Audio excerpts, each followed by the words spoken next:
Hi guys, thanks for tuning back in. So in this video we're going to show you this Autel tool which will work on McLaren vehicles.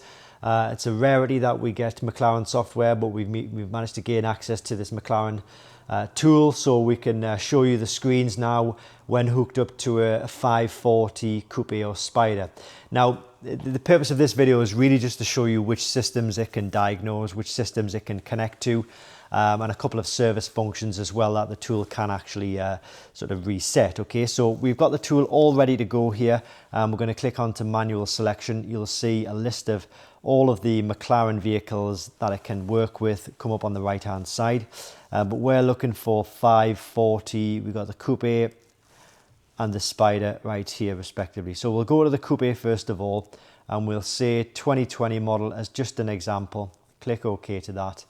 So what it's going to do is give us three more options. We're going to click on control unit, and now this gets us into a screen where it shows us all of the systems that it can diagnose and connect with and reset. So let's say we've got check engine light, a powertrain control, an ABS, ESP traction light, airbag light, or then you've got a fault with any of the other systems in the vehicle like the tyre pressures, the instrument cluster, the doors, the seats, steering angle sensor, and then we've got a few more on this screen here.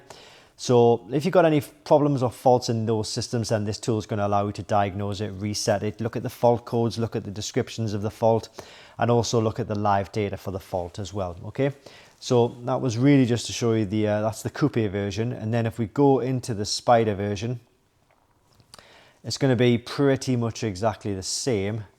Obviously, there being one big difference between the Coupe and the Spyder.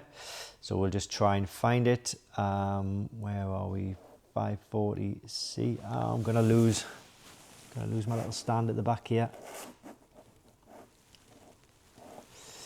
I'll have to hold it for now. But let's say 2020 again. We'll click OK. And then we'll go to control unit. And then we should get access also to the roof system, the convertible roof control module, CRCM. So if you've got a problem with the roof system, then of course this tool will allow you to diagnose and reset that as well. But yeah, so that is just really sort of a short example of this tool, what it'll do on the 540s. We'll pop the link to this kit in the description below this video. We'll pop the email address in there as well. But there's a lot more information on the listing if you are interested. And we do have this kit in stock with the same day dispatch, and we ship it all over the world. Thanks very much for watching, and I hope it helps.